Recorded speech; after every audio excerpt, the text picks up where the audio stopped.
Eskola Arte Topagunea. Datorren irailaren 12an larunbatean, Oñatiko Unibertsitate aurrean biltzen egon den geroz eta jendetsuagoa den hezkuntza kolektiboak sustatuta, edozein motatako espresio artistikoaren bitartez kalea koloreztatu dezaken jende guztiari deialdi bat egiten zaio. Hego Euskal Herriko 4 hiriburuetako batetara gerturatu daitezen aukeratu diren 4 topagune eta akzio adierazpenetan parte har dezaten. Iruñan Gazteluaren bueltan, Gasteizen Prado parkean, Bilbon Etxebarria parkean, eta Donostian Gladizenea parkean. Oñatiko hezitzaile kolektibo honek datorren ikartzuzterako aurreikusi diren protokolen birplanteamendu serio bat bultzatzen du, baita gaur egungo hezkuntza sistemaren oinarriak ere, osasun arazo honen kudeaketa osoarekin batera.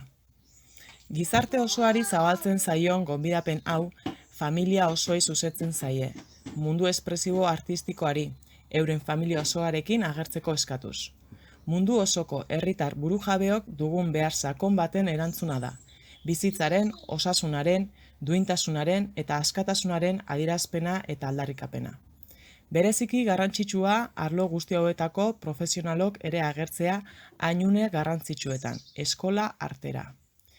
Ekimen honekin batera martxan dagoen beste bat biztaratu eta sustatu nahi da. Euskal Herriko irakaskuntza zentro guztietara, 0 urtetatik unibertsitatetara, informazio txosten oso bat helarazi nahi dugu, pairatzen ari garen mundu mailako krisiaren inguruan. Ukatzen eta zentzuratzen den informazioa partekatu nahi dugu. Aldi berean, Oñatiko kolektibo honen ordezkari batzuen agerpena eskatuko da ikasturte berriko hezkuntza zentro guztietako lehen klaustroan.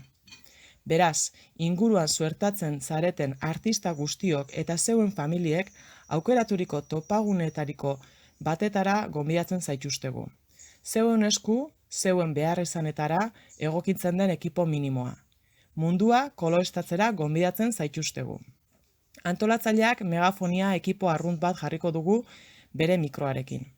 Bertara zatosten guztioi, kolorezko zapi eta laso ugari ekartzea eskatzen dizuegu, inposaturiko distantziak urrundu ez gaitzan.